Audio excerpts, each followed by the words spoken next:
Hey guys, welcome back. We recently had Le Mans with this car. It was my favourite car to race at the daily race seed the other week, and I thought, how can I get this car to earn credits at Le Mans, because I enjoy that race so much. So we're going to put it to work, and this car is absolutely incredible. It took Le Mans by storm in 1991. It beat Mercedes, it beat Porsche, and it's the revolutionary rotary engine that it has sounds absolutely incredible. So before we get into it, if you are here, you do like these videos, please do go ahead and hit that like button. Please tell me in the comments what you think, and also do spare a moment and then just hit that subscribe button as well. But we're going to go in, we're going to have a look at the Mazda 787B around Le Mans.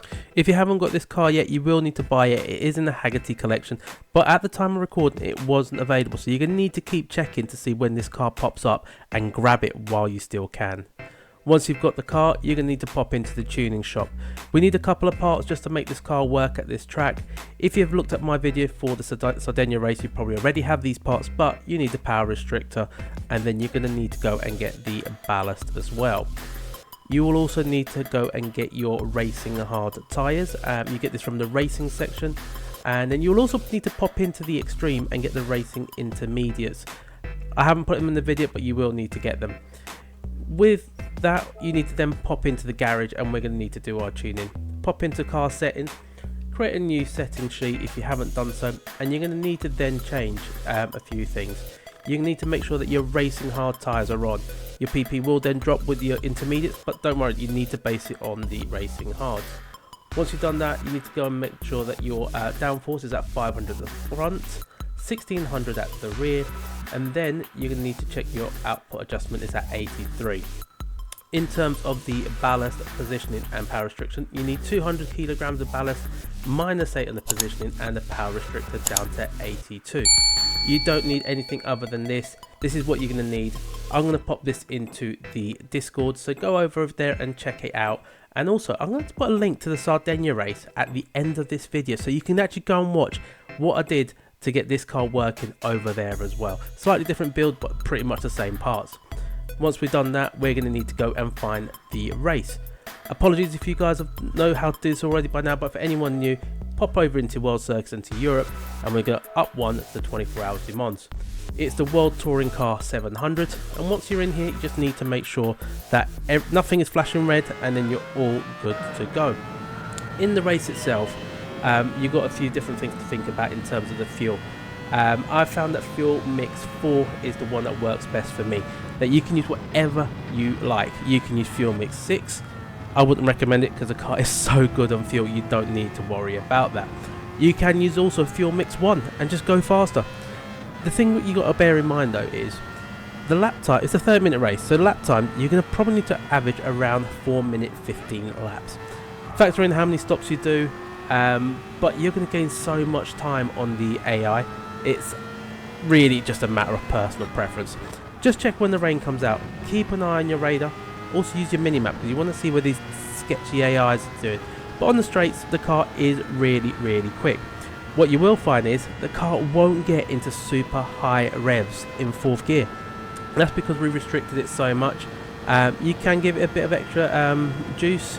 Go into fuel mix 1 if you need to, or 3 or 2, whatever one you want. Like I said, it does not really matter. In terms of braking, you do want to make sure though that you are braking in a straight line. The AI will be slightly quicker around this little section here than you will be, because they've got a little bit more downforce than us.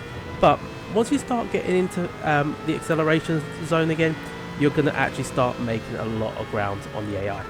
That's just things that you need to bear in mind. Keep an eye on the rain. I'm going to tell you a little bit more about it. Little things that you need to look out for to find out when you need to go from the dries to the inters and the inters to the dries again. On lap 3, the rain in my race came. At this point, I did not need to go into the pits, and there's a little thing here that's going to give you that away. I'm going to circle it for you, and it's that little section of the screen there. You got 2 different lines, so 3 different sections. The first line means you're good. Anything below that, you stay on the dries. If it goes above that, go to the intermediates, and if it goes further up above that, then go on to the racing wets. At this point, it didn't go over that line. It stayed in the zone that was good for me to stay on the dries, and I carried out on track. But when I got to lap 5, the rain was coming back, and as you can see, as I'm getting towards the end of the lap, 9 minutes to go, that line, that bar is hovering over that first line. I'm looking at the weather map and I'm seeing what sort of weather is to come, and I can see that it's going to come for at least the next sort of couple of minutes. So 9 minutes to go. By the time I start, a bit more rain, the track's still going to be wet. I figured I'm going to go in and I'm going to slap on those intermediate tyres. Now if you're brave, you probably don't need to do that. I tried to do that in a previous race and I was facing the barrier, so it's really personal preference. When you come in, you don't really need to put any fuel, so it's purely just a tyre change. Get the mechanics getting to work, and then boom, once it's done, you're going to be heading back out onto the track, and you're still going to be over almost 2 minutes ahead.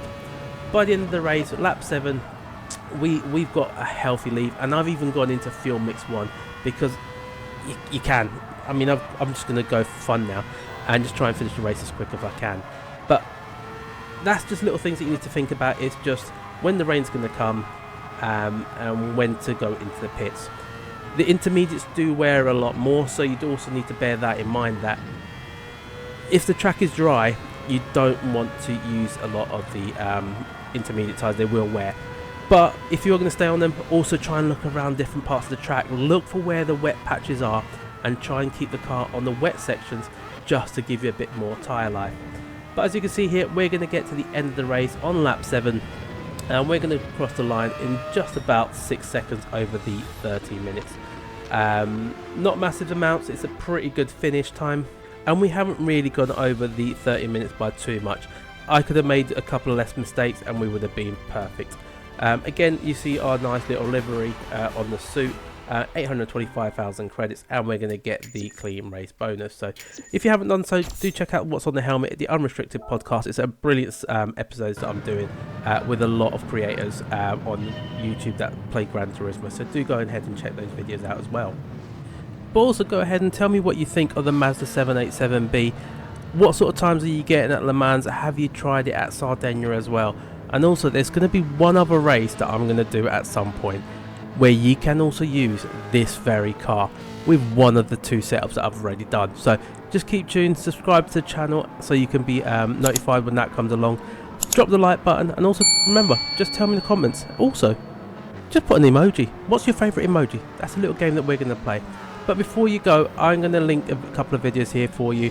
One is going to be a podcast, so go ahead and listen to that. And if you're driving, you can always check it out on Spotify. And the other one is going to be this very car at Sardegna, so you can try that one again.